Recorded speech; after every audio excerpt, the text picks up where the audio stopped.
Oke, assalamualaikum warahmatullahi wabarakatuh. Selamat pagi, siang, dan sore ya. Balik lagi sama kakak, kita belajar bahasa Indonesia. Oke, nah kemarin-kemarin kakak sudah upload tentang bagaimana cara atau apa itu teks deskripsi. Nah, sekarang kalian udah tahu nih, seharusnya kalian bikin kan teks deskripsi tersebut. Tapi karena sekarang ya lagi masa pandemi, sehingga belajar itu masih jarak jauh atau pembelajaran daring. Menurut kakak, kalau kakak suruh kalian buat bikin teks deskripsi itu kurang efektif. Kenapa? Karena pertama, kalian ya bisa lewat internet, banyak banget di Google contoh teks deskripsi, tinggal kalian kopas atau tinggal kalian salin di buku tulis. Nah itu kan sama aja kalian nggak buat gitu. Atau misalnya bisa juga kalian kerja bareng sama teman-teman kalian dan sebagainya. Karena kenapa? Bukan kakak nggak percaya dengan kalian, tapi kan kakak nggak bisa mengawasi kalian langsung gitu. Jadi menurut kakak nggak efektif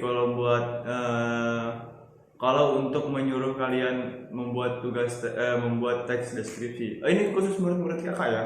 Kalau buat kalian yang bukan murid kakak dan menonton video ini, ya semoga video sekarang bermanfaat gitu.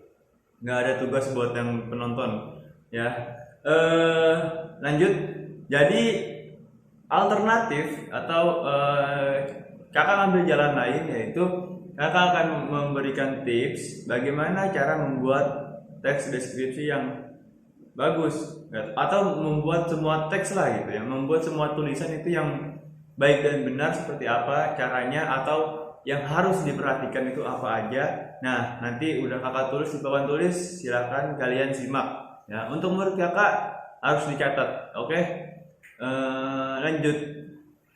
Oke, sekarang ini adalah tulisan yang kakak buat ya. Ini menurut kakak salah satu yang harus kalian perhatikan dalam membuat sebuah teks ya. Nggak cuma teks deskripsi aja, tapi semua teks, yaitu kalimat efektif ya. Mungkin kelas 6 kalian udah pernah ketemu soal yang membahas tentang kalimat efektif gitu ya. Nah, ini kita bahas kembali yang udah pernah dibahas, yang belum pernah dengar, silakan disimak baik-baik, oke?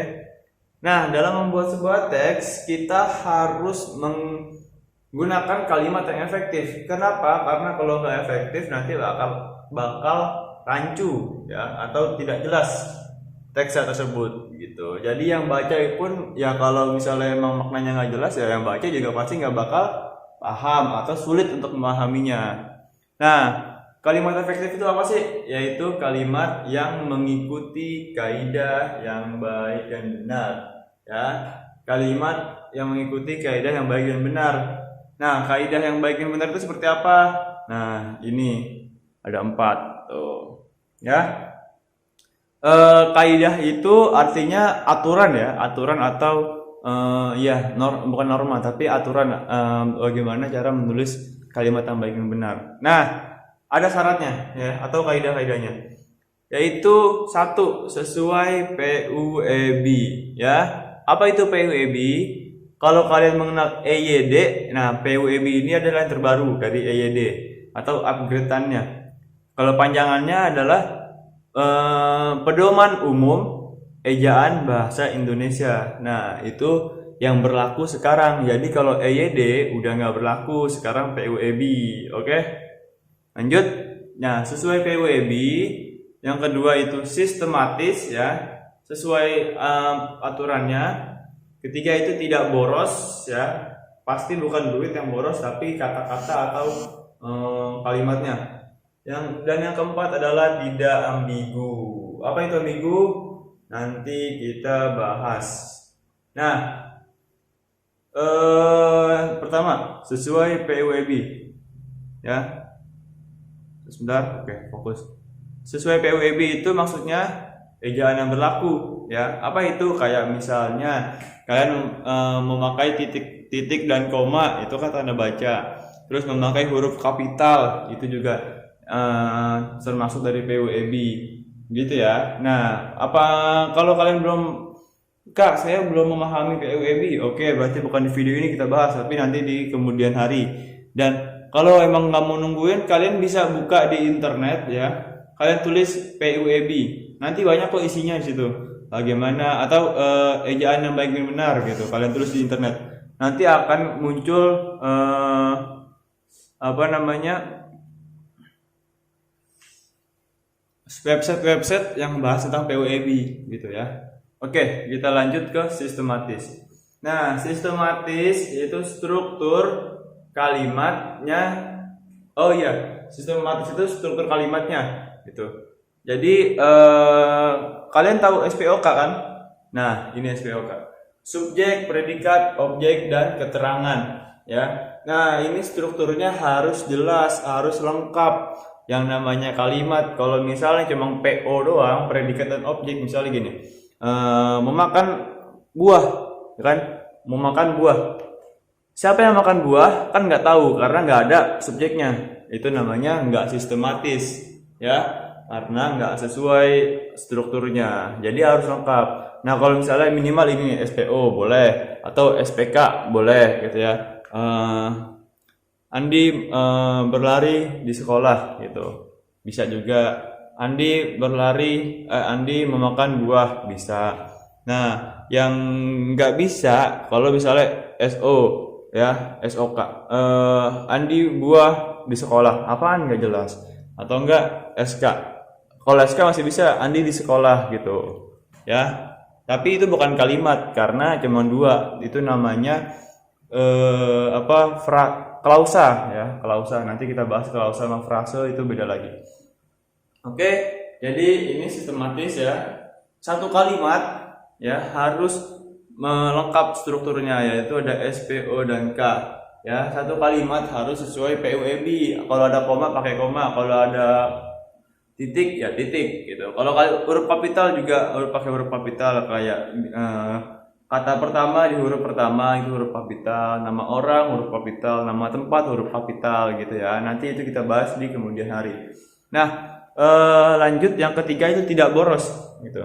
Tidak boros ada artinya memakai dua kata yang bermakna sama. Misal gini,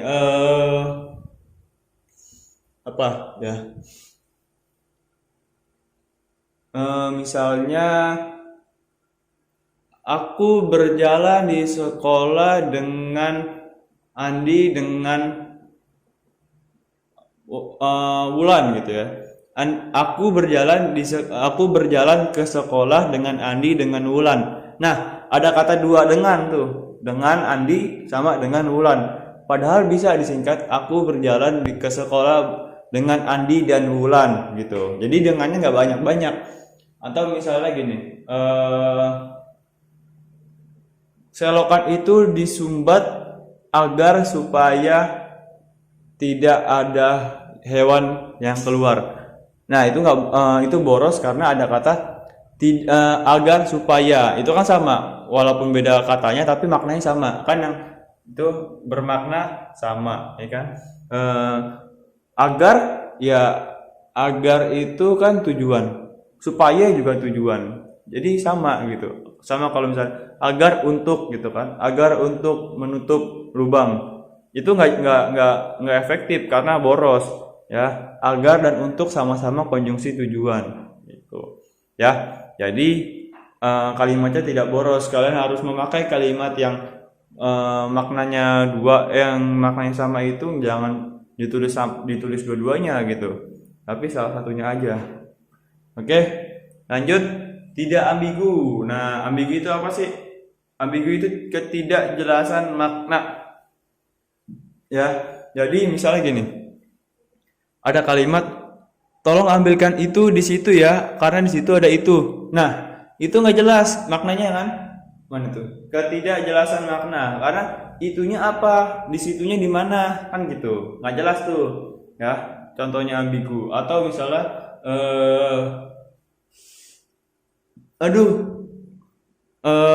tanganku sakit gitu kan.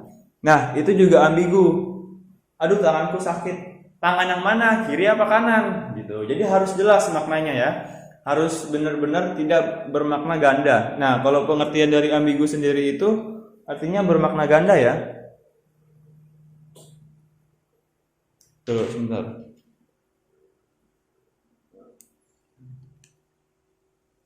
Sip. Nah, ambigu itu bermakna ganda.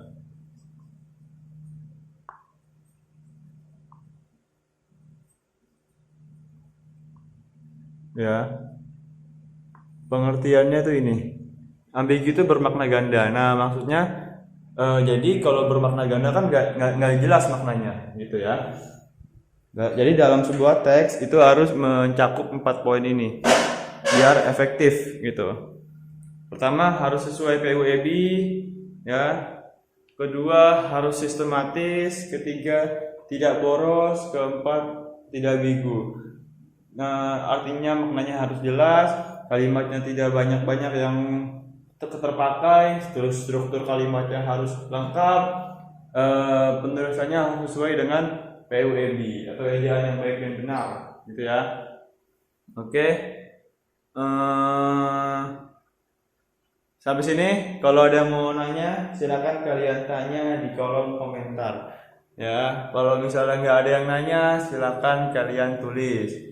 Oke, jangan lupa, oh iya, buat murid kakak, bukannya kakak minta di subscribe ya, tapi biar kalian nggak bingung klik linknya, jadi kalian mending subscribe terus hidupin loncengnya. Jadi kalau kakak upload video, kalian tahu buat pembelajaran kalian, oke? Kalau misalnya nanti kalian mau di unsubscribe juga nggak apa-apa kalau sudah selesai belajar, oke? Nah, jadi itu materinya ya. Silakan kalian tulis. Dan untuk anak-anak yang mengumpulkan buku tulisnya, karena kan minggu kemarin kakak suruh kumpulin apa? Karena tadi yang minggu kemarin kakak suruh kumpulin LKS dan kalian ngumpulinnya sama buku tulis juga, jadi kan buku tulisnya nggak ada. Nah, nggak ada alasan buat nggak nyatet ya. Tetap kalian catat juga, baik itu di buku tulis yang lain dulu, nanti kalian salin atau gimana pun caranya ya. Mau nanti kalian nyatetnya ntar dah, kalau bukunya udah dibalikin baru dicatat gitu. Yang penting dicatat, jangan lupa gitu. Maksud kakak kalau misalnya kalian nyatet sekarang, kalian nggak bakal lupa. Tapi kalau kalian nyatetnya ntar-ntaran, nunggu bukunya dibalikin, minggu depan baru kakak balikin bukunya, nah nanti kalian lupa takutnya nyatetnya. Jadi intinya kalian catat ya, kalian biar kalian ingat. Kalau mau nanti dengan syarat kalian jangan lupa buat dicatat. Oke, ini buat yang kemarin murid-murid kakak ya. Nah, materi-materinya udah kakak ajarkan ya. Minggu depan kita udah masuk bab 2. Apa itu bab 2? Tentang apa itu bab 2? Nanti lihat di LKS masing-masing aja, oke? Nah, cukup sampai sini. Apabila ada salah-salah kata, kakak mohon maaf ya. Kalau ada yang benar ya alhamdulillah, kalau ada yang berguna apalagi alhamdulillah lagi gitu. Jadi kurang lebihnya mohon maaf. Assalamualaikum warahmatullahi wabarakatuh.